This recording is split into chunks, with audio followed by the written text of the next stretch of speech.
Mm.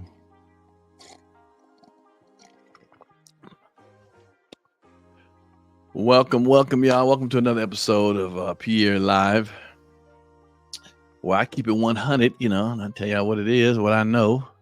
I'm gonna start making these in a little shorter increments. I think we'll do stuff like, like 10 minutes. I'm gonna see how those work out instead of doing a full long show. See how I'm gonna drop a couple of short, like 10-minute joints and see what the 10 minutes looking like, and you all tell me if y'all are feeling the shorter ones. You know what I'm saying, instead of having to be the long version. So we keep it about, I don't know, about 10 minutes long each one. All right. Um, a lot of stuff been happening, boy, lately. Good Lord, a lot of stuff has been happening, man. Y'all know what's happening. Let's go back to like a week ago, a couple of things. This one particular one I want to delve into. I want to talk about the Faizon and Country Wayne and Godfrey situation. Y'all remember that?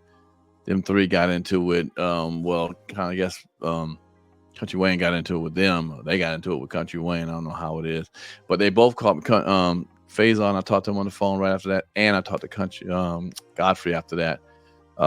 Reached out to Country Wayne, but just didn't hit me back. And yes, didn't hit me back, but that's okay. It is what it is. Faizon basically, is not a big fan of Country Wayne, in a big way. Been on my podcast and said some stuff about Country Wayne. He feels a certain way, and Godfrey too. Godfrey's a little more diplomatic about it than Faizon. Faizon raw dog with it. And I've met Country Wayne a couple of times. He's done my show twice, Pierre's Panic Room. I appreciate that. I appreciate, in fact, the other ones have done it a couple of times too, so I appreciate them too. Being a comedian and being a vet in the game as I am, and I don't know, I really understand both sides. I understand the picture better than most people because I'm in the trenches. I got blood, sweat, and tears in this business, and we always are trying to reach another level. Us comedians, we always are. Very few of us are satisfied where we're at, and we always want to go another level.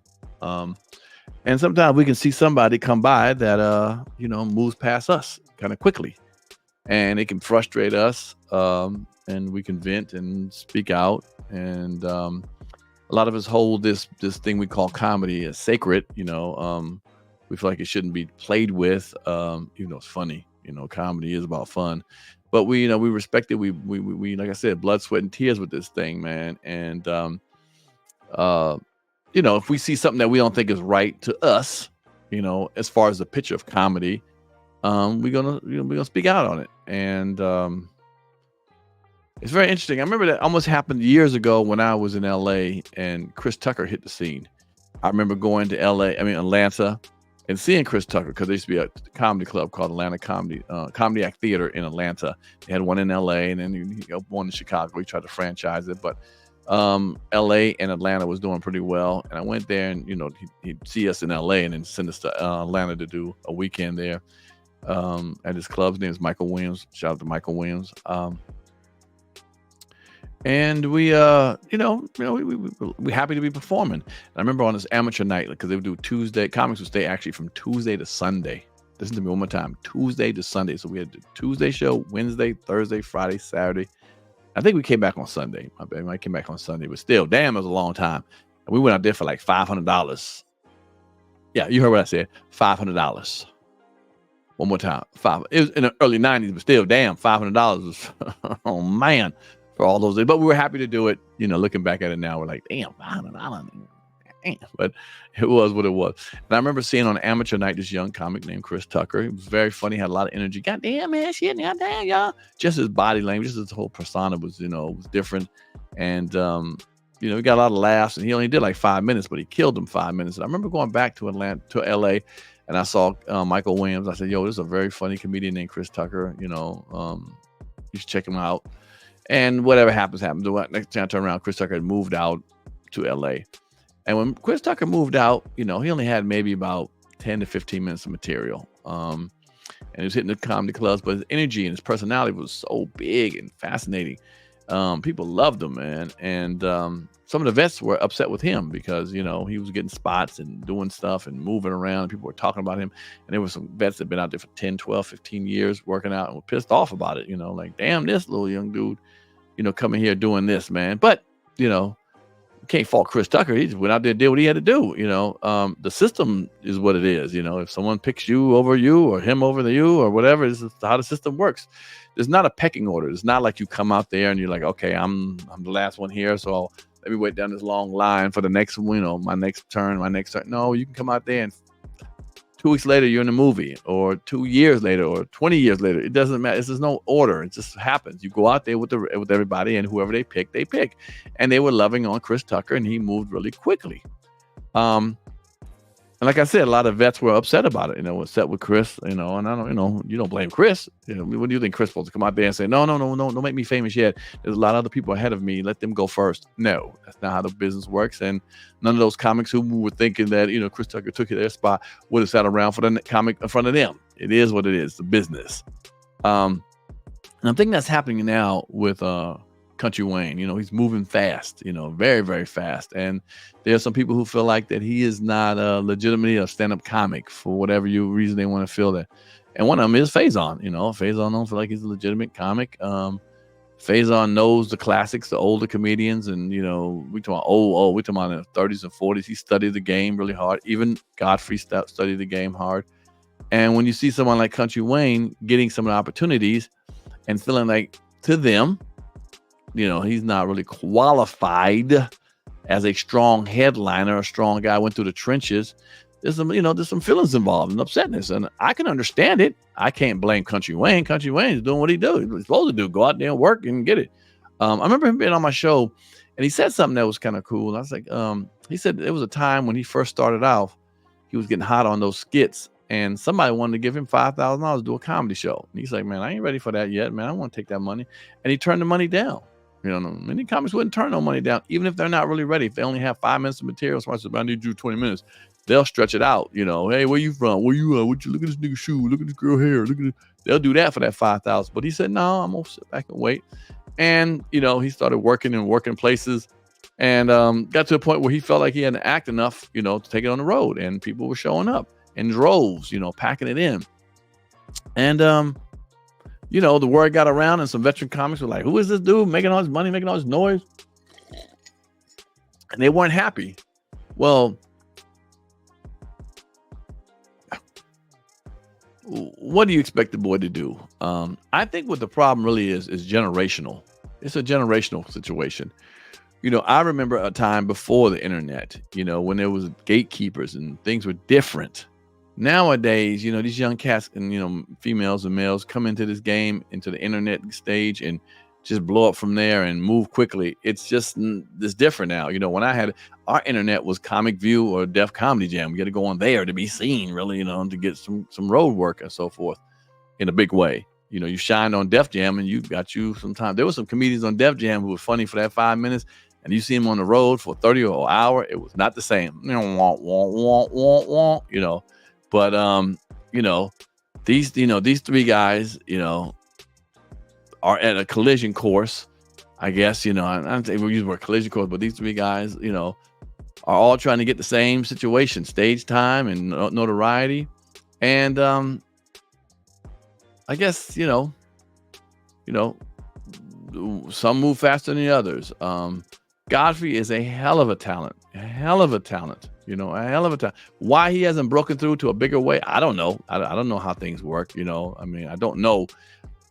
I know for the fact that, I know they work far as someone picks you and they pick you and they don't pick you, as whatever.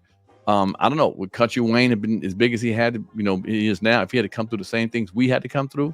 Maybe not. The stuff that Godfrey had to come through, things that Faizon had to go through. And Faizon's a hell of a talent. Come on, we all know that. Regardless if you want to call him a hater or whatever, he's a talented individual. That boy is talented, can act, can do comedy. The boy is dope. Same thing with Godfrey.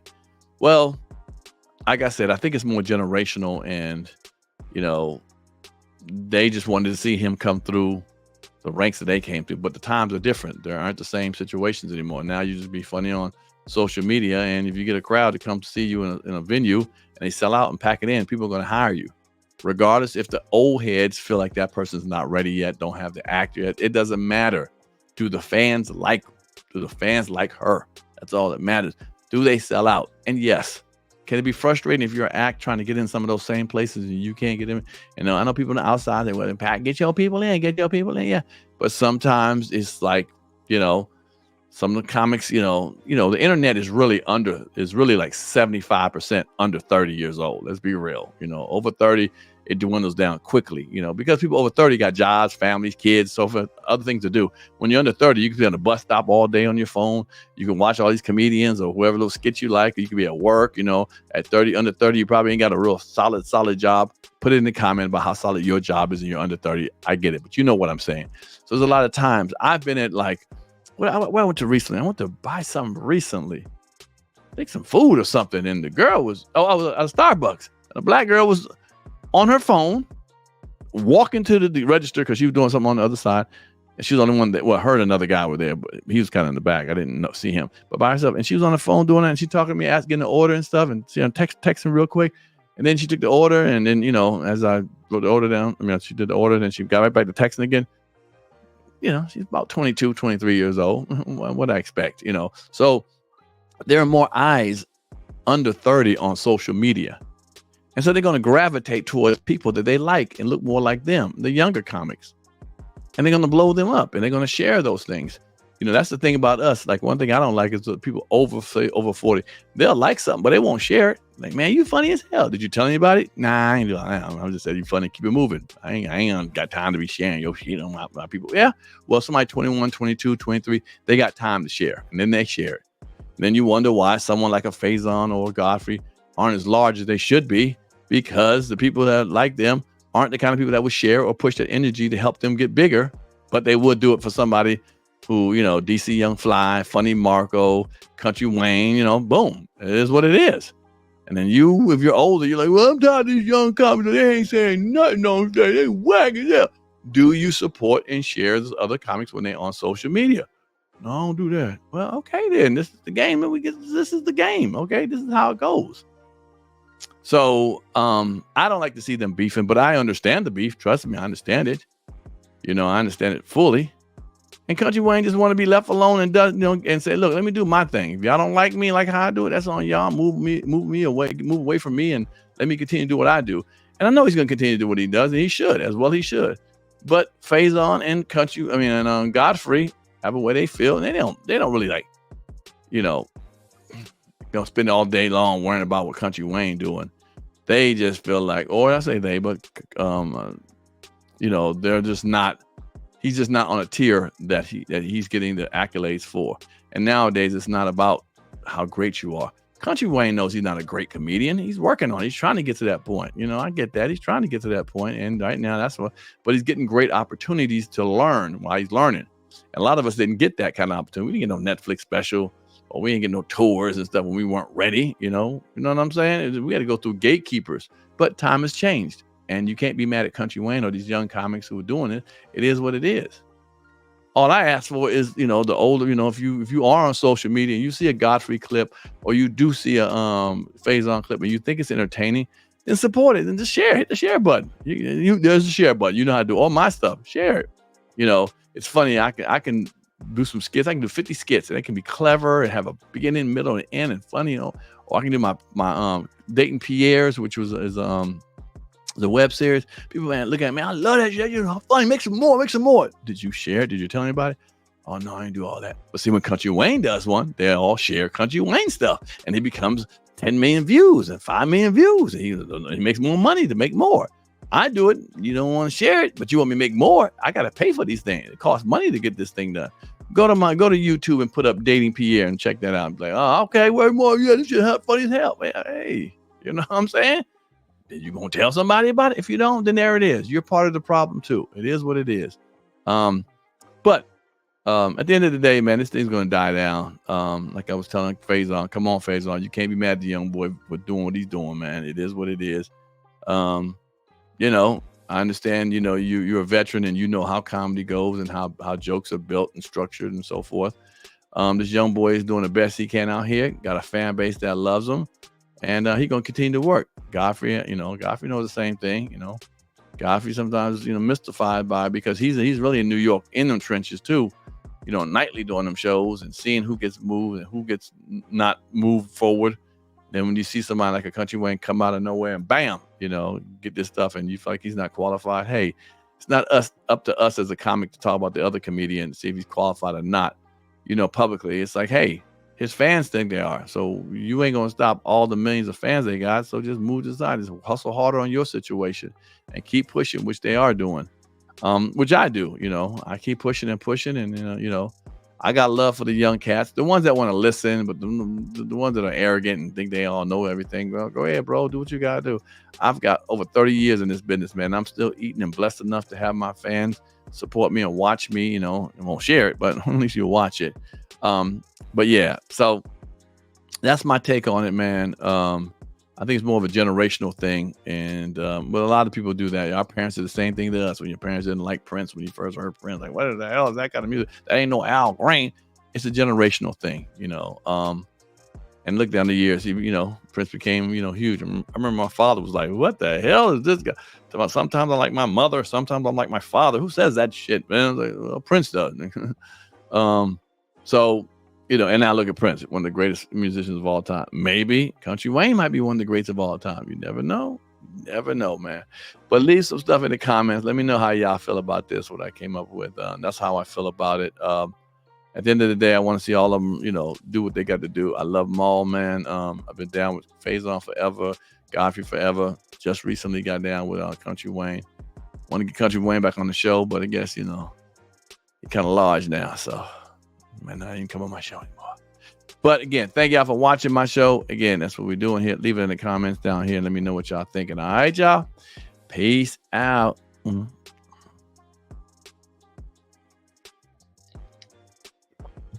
this is the jam, y'all. Y'all know this is the jam.